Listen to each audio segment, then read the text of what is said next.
Assalamualaikum, salam sejahtera dan selamat kembali ke channel Abang. Abang ucapkan terima kasih sekali lagi sebab dah dengarkan cerita Abang untuk kali ini. Jadi hari ini Abang nak menyampaikan dua cerita. Tapi cerita pertama tu Abang bahagikan kepada dua sebab ceritanya terlalulah panjang. Jadi kalau dalam cerita pertama tu Abang ada tersasul-sasul, Abang minta maaf sangat-sangat. Cuma dalam cerita pertama, Tuan punya cerita seorang pakcik mohon pada abang jangan dia beritahu nama tempat ni, sebab dia kata kalau dia sebut nama tempat ni semua orang tahu. Abang pun tak pasti sangat kalau semua orang tahu, sebab dia kata sekolah ni sangat-sangat popular zaman dulu. Jadi kalau dia beritahu je, contohnya nama pokok dekat kawasan situ, memang semua orang pun tahu nama pokok tu. Macam tu lah dia punya perumpamaan. Jadi kali ni untuk cerita yang pertama, abang tak akan beritahu berlaku dekat negeri mana, tapi confirm dekat dalam Malaysia. Itu cerita pertama. Dan cerita kedua, cerita ketiga disampaikan oleh seorang perempuan, kisah emak dia. Jadi berlaku dekat Sungai Perak. Tahun-tahun lebih kurang tahun 60-an lah, 60-an, 70-an macam tu. Dan ketiga-tiga kisah ni abang suka sebab abang belum pernah dengar lagi cerita ni macam ni. Abang rasa macam bagus abang ceritakan untuk pengajaran kita semua. Jadi sebelum tu sama-samalah kita berdoa supaya hujan cepat berhenti. Lepas tu banyak tempat yang dah naik air, mohon cepat-cepatlah Allah tarik balik banjirnya supaya semua rakyat Malaysia dalam keadaan yang selamat, insya-Allah. Hari ni abang nak kurangkan sikit mengarut-ngarut sebab ceritanya panjang sangat. Cerita yang pertama ni disampaikan oleh seorang pakcik pada abang melalui call. Tapi abang tak beritahu nama sebenar pakcik tu, abang wakilkan pada nama Syam.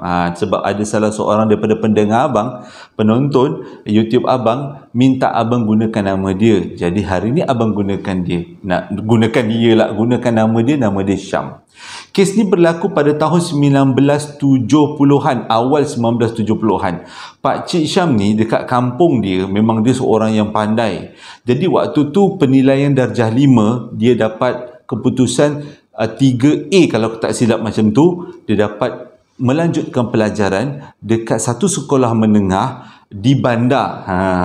Jadi bila dah satu kampung tahu cerita ni, dan dibuatlah kenduri besar-besaran untuk meraihkan dia ni masuk dekat dalam asrama penuh ni. Tapi lepas habis kenduri, dia pun dihantar esok paginya, dia dihantar oleh mak ayah dia untuk pergi masuk sekolah tu. Tapi nak jadi cerita, asrama sekolah tu waktu tu memang dah belum dibuat secara elok lagi, masih lagi dalam pembinaan. Jadi dia ni telah ditempatkan di satu bangunan asrama yang terletak tidak jauh daripada sekolah tu. Dan asrama tu memang penuh dengan asrama budak-budak lelaki. Ini bukan budak perempuan, kes budak lelaki. Jadi dia masuk waktu tu umur dia lebih kurang 13 tahun. Pakcik Syam ni lah. Pakcik Syam ni masuk umur 13 tahun, jumpalah dengan kawan-kawan. Jadi dekat situ dia ada macam-macam latar belakang. Ada yang daripada anak bandar, ada anak kampung, ada anak petani, ada pekerja kerajaan. Tapi boleh dikatakan kebanyakan budak yang berdaftar pada waktu tu adalah berasal daripada bandar. Atau dengan kata lain, mak bapak dia orang ni kerja pejabat. Waktu zaman 70-an tu lah, kerja pejabat, kerja kerajaan. Dialah boleh dikatakan antaranya yang mak bapaknya berasal daripada kampung. Kampung memang solok kampungnya, yang bukan felda, memang solok kampung punya. Jadi bila berkenalan-kenalan tu, tengok macam-macam kawan dia jumpa, okey lah, tak ada masalah, dia bergaul macam biasa. Jadi bila dah lama kawan-kawan tu dah kenal hati budi, barulah diorang ni kenal satu sama lain macam mana perangai masing-masing.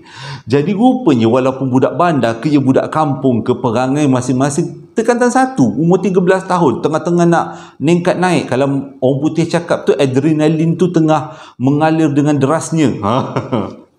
Nak jadi cerita, dekat sebelah asrama ni, dekat luar pagar, ada satu pokok rambutan. Waktu dia orang mula-mula sampai dekat asrama ni, asrama lelaki ni, kat dalam asrama tu ada form 1, form 2, form 3 dengan form 4, form 5 dan form 6.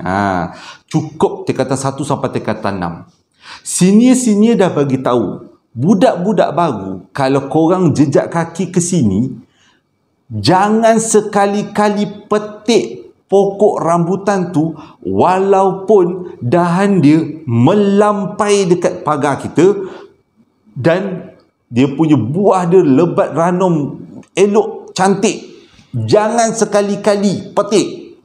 Budak tingkatan 1 bila dapat amaran macam ni, hari pertama memanglah boleh tahan. Kalau tengok buah rambutan tu kan, kena buah rambutan tu pula berbuah sepanjang tahun. Sebulan buah, selang 2 bulan buah lagi. Budak tingkatan 1, budak-budak manalah tahan.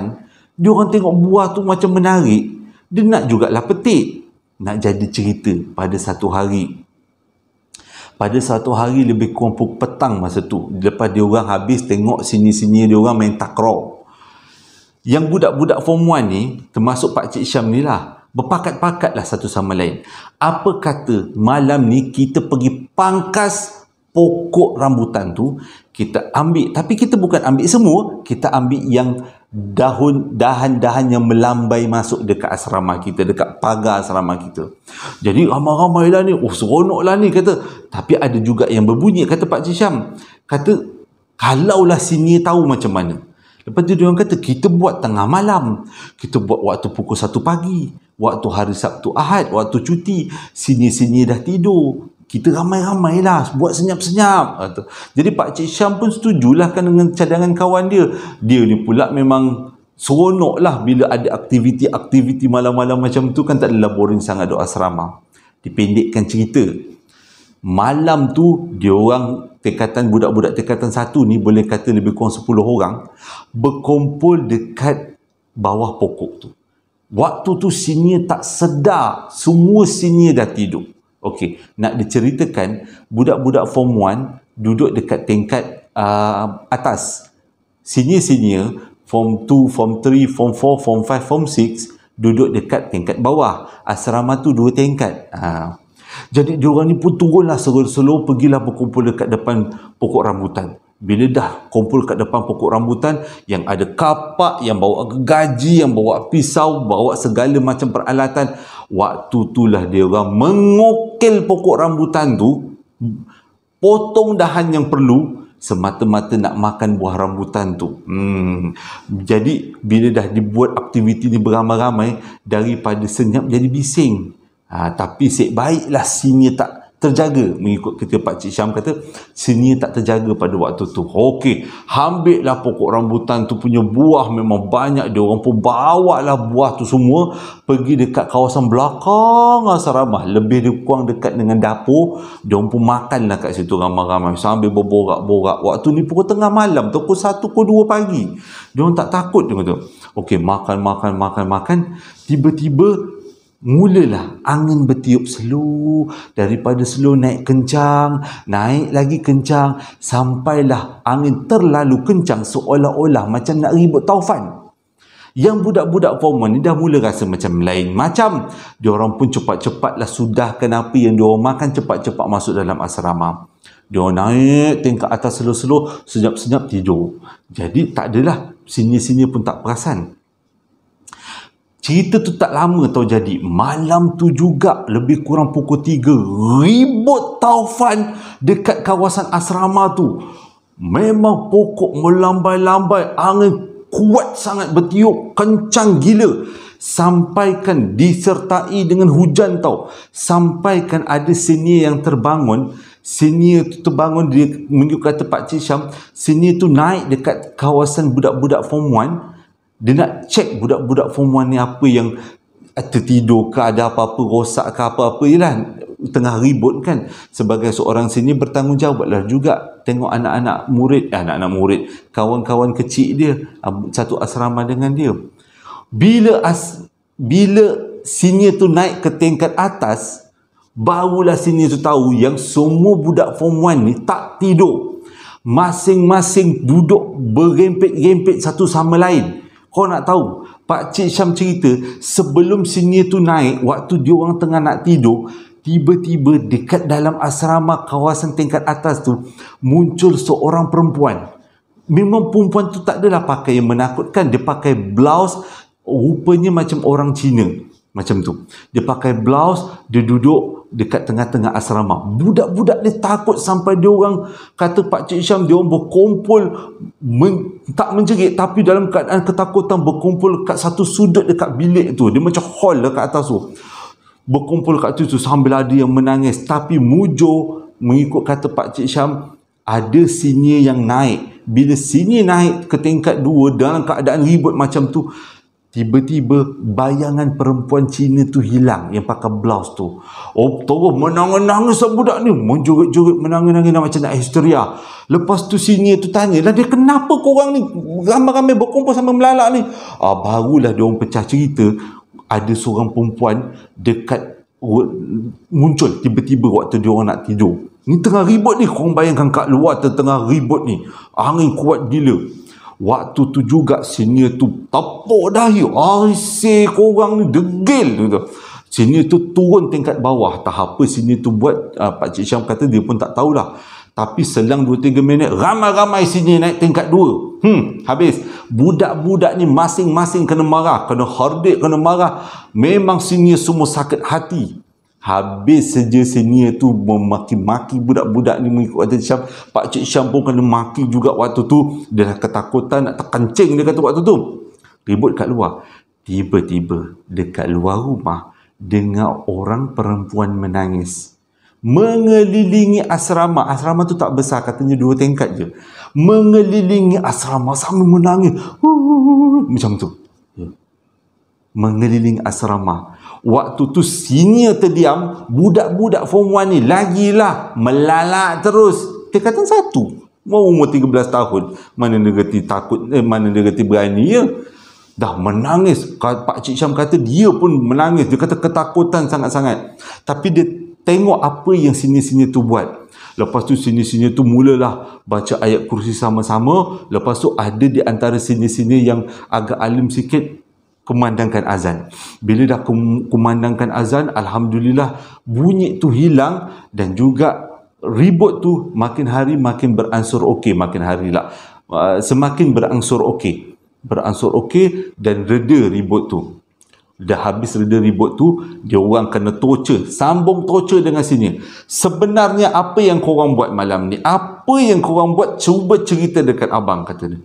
Waktu ni Pak Cik Syam lah yang cerita, yang bongkar rahsia, walaupun kawan-kawan dia tak kasih sebab dia rasa macam ada benda yang tak kena. Pak Cik Syam cakap, dia kata tadi lebih kurang pukul 11, pukul 1 kita orang ramai-ramai pergi petik rambutan dekat tepi sekolah, tepi asrama. Tapi dia kata kami tak petik yang luar daripada pagar, kami petik yang dalam pagarnya. Waktu tu cekak pinggang si asrama. Salah. Cekak pinggang si senior-senior tu. Korang tahu tak, dia kata, sebenarnya pokok tu berantung. Gitu. Yang korang pergi petik kenapa? Kan dah beritahu jangan petik. Kenapa petik? Dia kata. Akhirnya Pak Cik Syam pun beritahu bahawa sebenarnya diorang pun memang tak ada niat nak petik. Tapi disebabkan dah boring kan, esok tengah cuti tak tahu nak buat apa-apa, malam-malam tu buatlah aktiviti-aktiviti. Rupanya mengikut kata Pak Cik Syam, apa yang diceritakan oleh senior, malam tu punya ribut dan juga perempuan yang muncul dekat tengah-tengah asrama tu dan bunyi menangis di keliling asrama tu puncanya daripada pokok tu sendiri. Jadi waktu tu menyesal Pak Cik Syam dengan kawan-kawan dia, memang menyesal sangat-sangat. Mengikut Pak Cik Syam, dia kata memang nampak jelas seorang perempuan berdiri tapi muka tak nampak tau, muka tak nampak. Memang gaya ni macam orang Cina. Dia punya gayanya, dia punya kulitnya, dia punya blouse dia macam orang Cina, berdiri tengah-tengah asrama. Waktu tu Pak Cik Syam kata memang nampak jelas, nampak macam orang tapi sebenarnya bukan orang, itu adalah makhluk. Dan selepas sini ceritakan punca sebenar benda-benda dia berlaku daripada pokok rambutan, timbullah perasaan Pak Cik Syam dengan kawan-kawan dia, sebenarnya apa yang berlaku kat pokok rambutan. Jadi ini adalah ending cerita yang pertama. Jadi esok paginya berlakulah seperti biasa, tak ada aktiviti cuti kan, aktiviti biasa, dundang-dundang semua. Jadi sini-sini ni denda Pak Cik Syam dengan kawan-kawan dia supaya bersihkan kawasan pokok rambutan yang diorang dah tebang-tebang, yang diorang dah kutip-kutip bekas-bekas biji-biji rambutan. Diorang kata kutip semua benda yang ada, gali lubang dekat dengan tempat pokok tu tumbuh, timbuskan dalam tu semua sekali. Jadi budak-budak form 1 ni, Pak Cik Syam dengan kawan-kawan ni terpaksa buat benda tu lah. Gali semua, masukkan semua dalam lubang tu, timbus. Tapi Pak Cik Syam rasa macam ada cerita, mesti ada cerita di sebaliknya. Jadi Pak Cik Syam ni pun ngending-ngending lah dengan senior, nanya-nanya lah kan, sebenarnya kenapa tak boleh makan buah rambutan ni, kenapa tak boleh potong pokok rambutan ni, apa cerita sebaliknya. Semua senior tak nak ceritakan. Ada seorang senior cakap, baru tanya dah kena marah. Pak Cik Syam kena marah ni lah. Dia kata, oh ini, kau jangan ambil tahu cerita ni cerita kisah-kisah lama, jangan kau ambil tahu. Tapi dalam banyak-banyak senior tu, ada seorang senior tu memang baik sikit. Senior tu lah yang azan malam tu, yang malam tadi tu dia azan. Alhamdulillah tak jadi apa-apa kan. Jadi dia kata, tanyalah dengan senior tu. Pak Cik Syam pun dengan 2-3 orang kawan dia tu pun ngending-ngending lah, tanyalah dengan senior tu apa yang terjadi.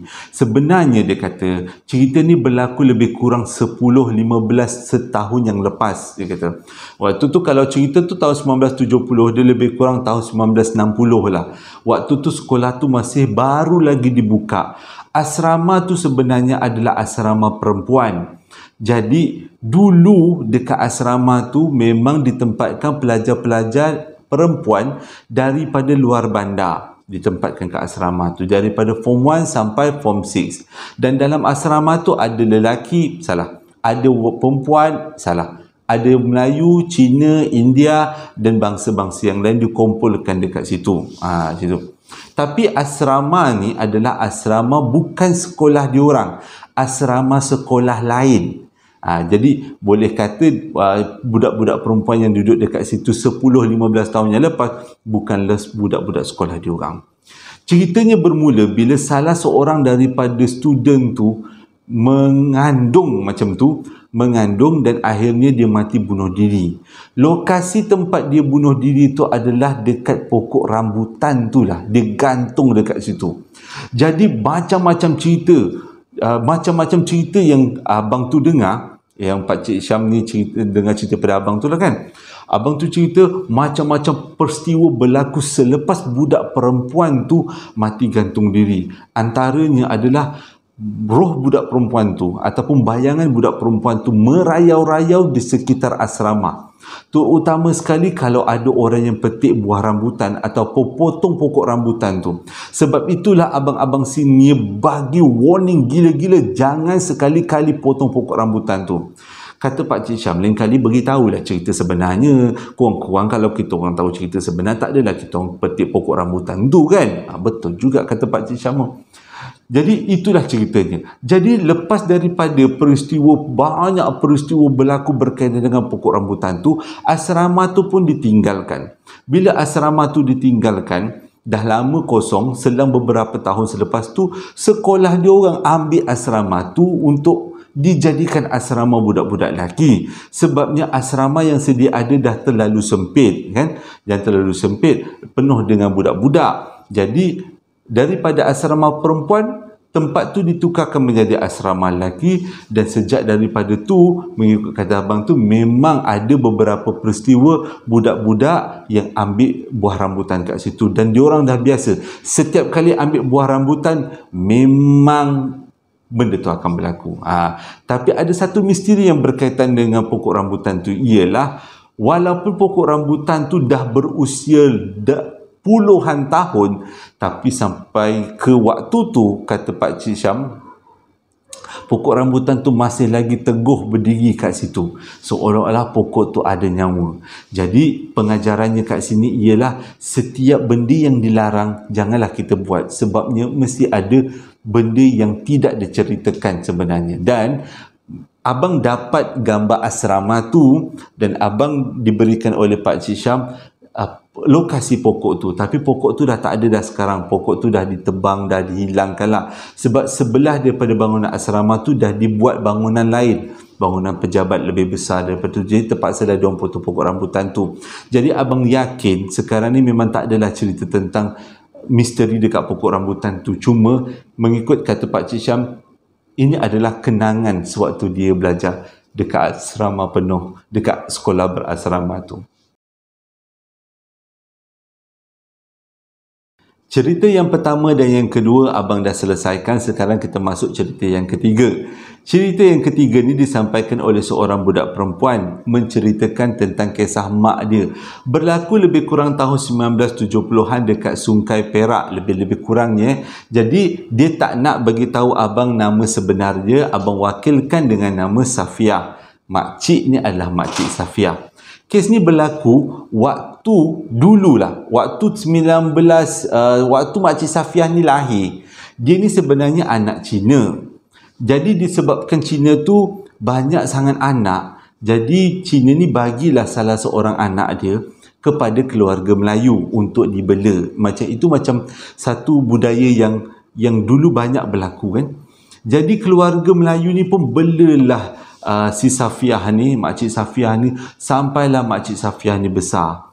Jadi Makcik Safiah ni memang muka dia cantik lah kan, muka Cina, lepas tu dibela oleh orang Melayu, jadi muka dia ada Cina-Cina Melayu sikit. Jadi terkenal lah Makcik Safiah ni di seluruh kampung. Memang semua orang suka tengok Makcik Safiah. Kena pula Makcik Safiah ni memang baik orangnya. Pada umur 14 tahun, Makcik Safiah telah mengalami satu peristiwa yang pelik. Bermulanya macam ni. Bila kecantikan Makcik Safiah ni memang dah ngeboh satu kampung. Di Sungai Perak tu memang kenal dengan Makcik Safiah ni. Jadi tiba-tiba satu hari datanglah sekumpulan manusia. Pelik pun ayat dah bang. Datanglah sekumpulan orang ke rumah tu. Tujuan diorang datang adalah nak masuk meminang Makcik Safiah. Diorang nak kahwinkan anak diorang dengan Makcik Safiah. Bila tetamu datang, mak bapa angkat Makcik Safiah pun terimalah seadanya, seeloknya. Tapi bila perbincangan dibuat, keluarga yang datang tu seolah-olah memaksa pinangan tu diterima. Tak payah rondeng-rondeng, diterima. Sebab keluarga yang datang tu memang keluarga kaya, orang ada-ada. Kalau setakat zaman 70-80, zaman-zaman tu hantaran 40,000 memang tak ada masalah. Ni abang exaggerate lah kan sikit. Dengan kata lain, kalau hantaran letak tinggi macam mana kami boleh bayar, dia kata. Tapi disebabkan attitude keluarga tu yang macam haram sikit, mak bapa angkat Makcik Safiah tak terima peminangan tu. Dia tak terima. Dia kata dengan alasan Safiah masih lagi kecil, masih lagi muda remaja, belum pandai masak nasi pun, jadi memang tak sesuai untuk kahwin. Sebenarnya itu alasan. Sebab mak bapak dia dah tengok dah perangai keluarga ni macam lain macam kurang hajar sikit. Korang dengar tak? Teruknya abang gelak.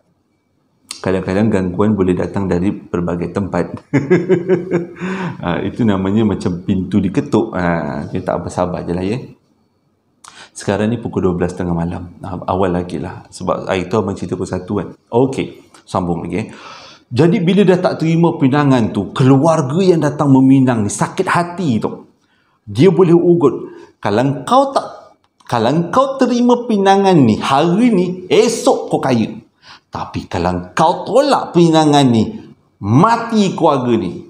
Lepas habis diugut macam tu, keluarga yang datang meminang ni terus keluar daripada rumah. Ramai-ramai keluar, masuk kereta, boom, pergi.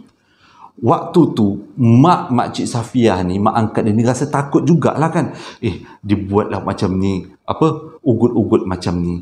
Tapi nak dijadikan cerita, bapa Pakcik Safiah ni memang orang yang mengubat-ubat orang. Dengan kata lain, orang alim-alim.